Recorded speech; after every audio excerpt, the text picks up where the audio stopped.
Nous voilà dans la deuxième étape de la démarche de la mise en place de la stratégie de la communication interne.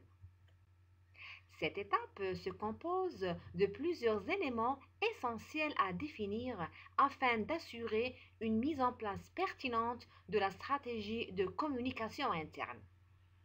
Ainsi, dans cette étape, vous devez définir le positionnement de l'entreprise, de définir les objectifs de communication interne, de déterminer les cibles visées, de faire le choix des techniques de communication interne et bien sûr d'assurer le contrôle de l'efficacité de la démarche. Dans un premier temps, il faut retenir que la mise en place d'une stratégie de communication interne dépend du positionnement de l'entreprise, des objectifs de communication et des cibles visées. Notons que pour définir le positionnement de l'entreprise, ceci veut dire que nous faisons référence au projet d'entreprise. Nous comprenons ici que le projet d'entreprise reflète le positionnement de l'entreprise. Commençons à présent par étudier la première étape de la mise en place d'une stratégie de communication interne, à savoir définir le positionnement de l'entreprise. Je vous explique, le positionnement de l'entreprise exprime les valeurs de cette entreprise et constitue le moteur de ses actions. Il définit ses principes de base, ses croyances et ses repères. Il vise à faire converger toutes les énergies vers un même but, c'est-à-dire qu'il vise à rassembler l'ensemble des collaborateurs autour d'une même culture d'entreprise tout en poursuivant des objectifs communs. Il permet de construire une image attractive et distinctive vis-à-vis de l'extérieur et une image valorisante et fédératrice vis-à-vis de l'intérieur. Autrement dit, il veille à véhiculer une image cohérente qui permet d'attirer les clients en externe et de faire adhérer le personnel en interne. Voyons maintenant avec les objectifs du projet d'entreprise ou bien les objectifs du positionnement de l'entreprise. Dans cette partie, vous allez avoir une idée sur la démarche d'élaboration du projet d'entreprise.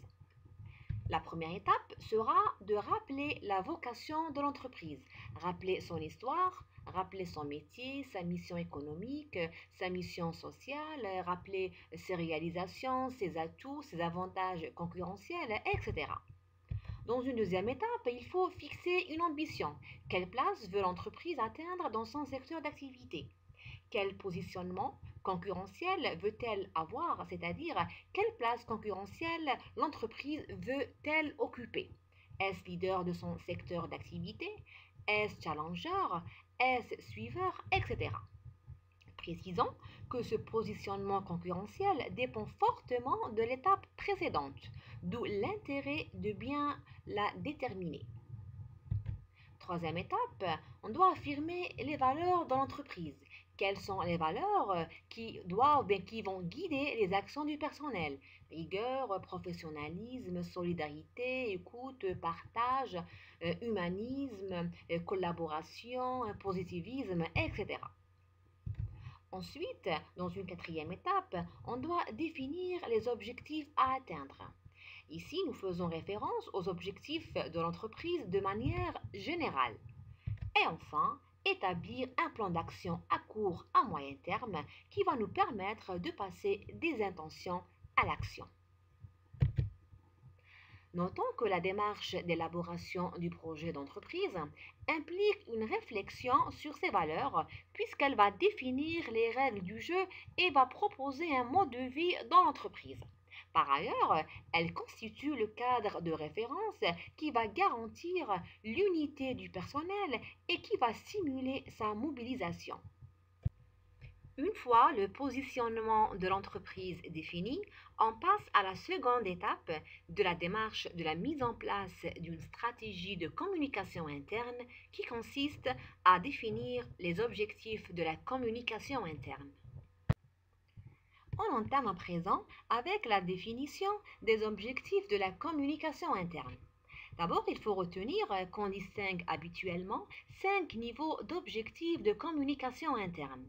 Nous avons des objectifs en relation avec la compréhension. Le but étant d'informer chaque employé sur son poste ou bien sur sa tâche. Par exemple, en quoi consiste-t-elle, comment bien l'accomplir, avec quoi, ou bien avec quels moyens réaliser sa tâche ou bien son activité, avec qui sont ses proches collaborateurs, quelle est son équipe, etc. Quand est-ce qu'il faut la réaliser, où, etc.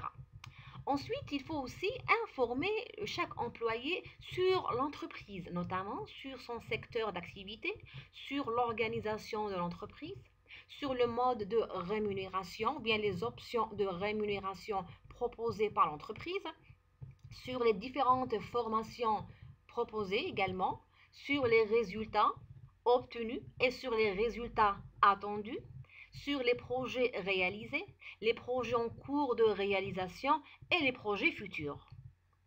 Un second niveau d'objectif de communication interne est la circulation. Alors cet objectif est indispensable au bon fonctionnement de l'entreprise. Pourquoi?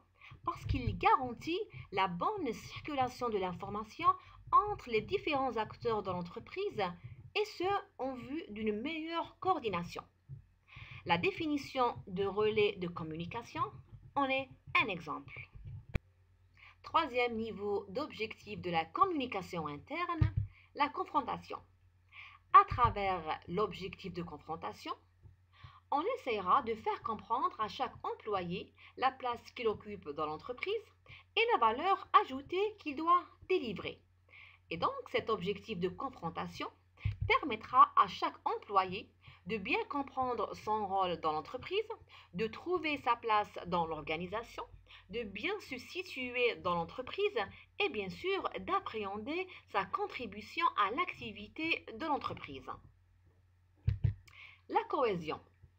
Avec cet objectif de communication interne, nous allons chercher à garantir l'unité du personnel et ceci à travers la création d'une identité commune, permettant à chaque employé de s'identifier à l'entreprise, comme la charte d'entreprise, le logo, etc. Ainsi, cet objectif de cohérence aura pour finalité de créer un groupe fort, de créer un groupe soudé, solidaire, efficace, qui partage les mêmes valeurs et adhère aux mêmes objectifs. Dernier niveau d'objectif de communication interne est lié à l'action. C'est-à-dire, ce sont toutes les actions permettant de faire agir et permettant de faire réagir les acteurs de l'entreprise. Ce sont toutes les actions permettant de faire impliquer le personnel et de le motiver. Je vous propose à ce stade du cours un complément bon à savoir. Pour résumer, après l'étape du diagnostic interne, on est passé à la seconde étape de la démarche en commençant par définir le positionnement de l'entreprise. Ensuite, on est passé à la définition des objectifs de la communication interne. L'analyse interne ou l'audit interne nous a permis de comprendre l'environnement interne de l'entreprise. Et cette analyse est nécessaire pour établir les 5 niveaux d'objectifs de la communication interne, notamment pour allouer les ressources humaines et les ressources matérielles nécessaires.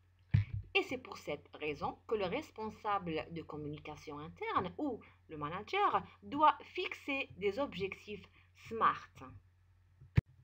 Alors, qu'est-ce qu'un objectif SMART?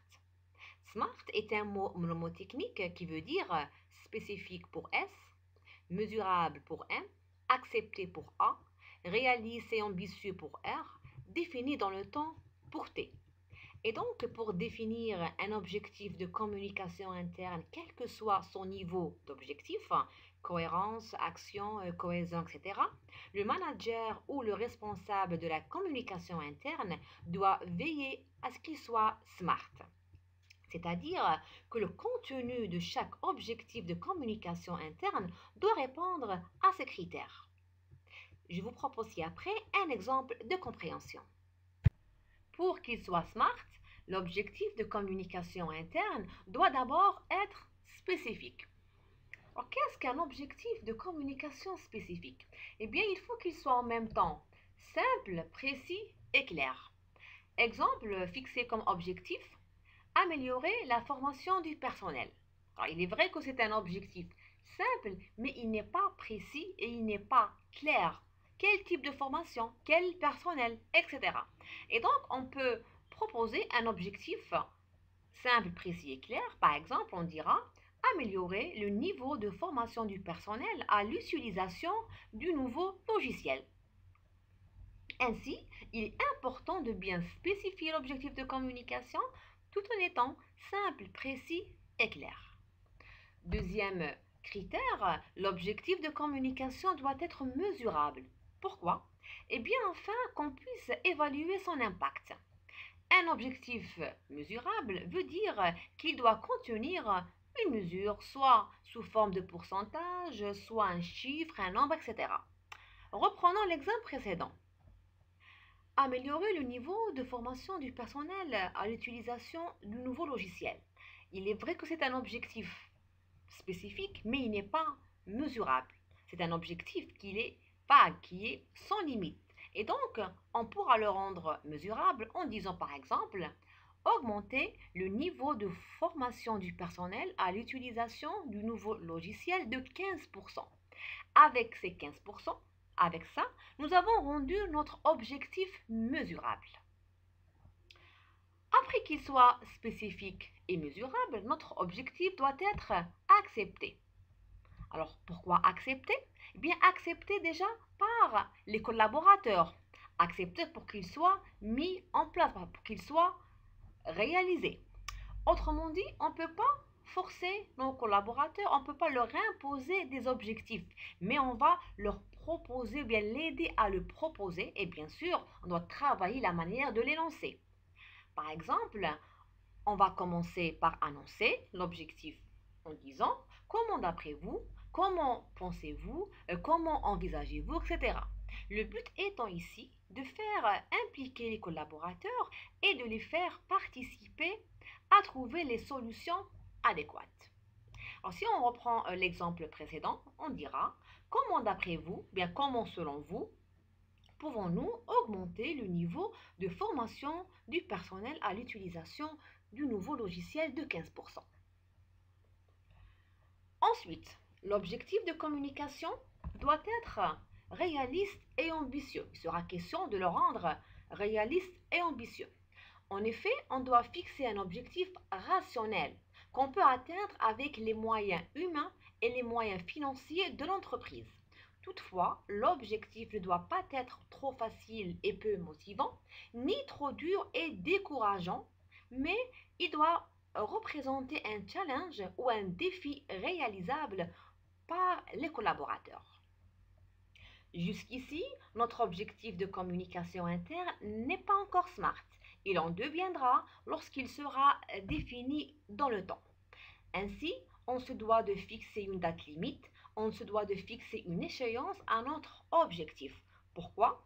Pour qu'on puisse vérifier si l'objectif a été atteint ou pas. Reprenons l'exemple précédent. D'après vous, comment pouvons-nous augmenter le niveau de formation du personnel de 15%? Point. Et on s'arrête ici.